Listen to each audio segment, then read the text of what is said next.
I started gardening a few years ago, probably 3. I think this is the 4th season that we'll have a garden.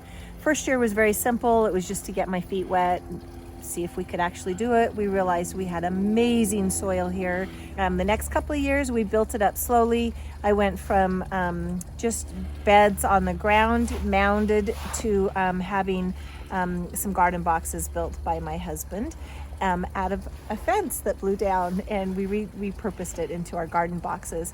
And this will be the 3rd year in the garden boxes, and it's been amazing. The first couple of years we watered by hand. We just didn't have the source out here. And then last year was our first year with a full watering system. My husband was able to pull water back there, and we put in a drip system throughout all the boxes, which has been phenomenal. Our purpose, really, I wanted to grow our food. Groceries are getting pretty pricey.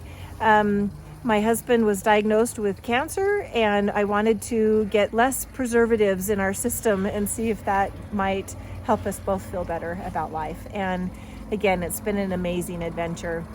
We've added a few things as we've gone along. Each year we've added a couple of beds. We've added grape plants that are doing amazing. This year I'm planning on doing a tea garden specifically in one area, an herb garden throughout, some hanging baskets on the fence, and just expanding a little bit, going more vertical this year because we've done everything else on the ground. So it should be pretty fun. We thought we'd start collecting water, and in some states it's illegal to do that, but here in Bountiful we're able to do that. So we built a system over here, and we're planning on expanding on that.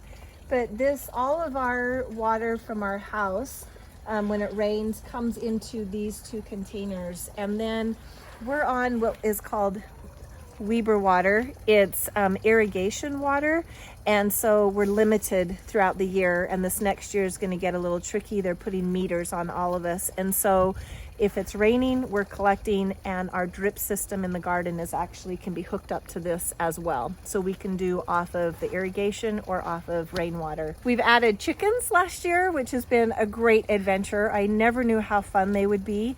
We started with 6. One was a rooster. We can't keep roosters, sadly, here, and so we had to rehome him.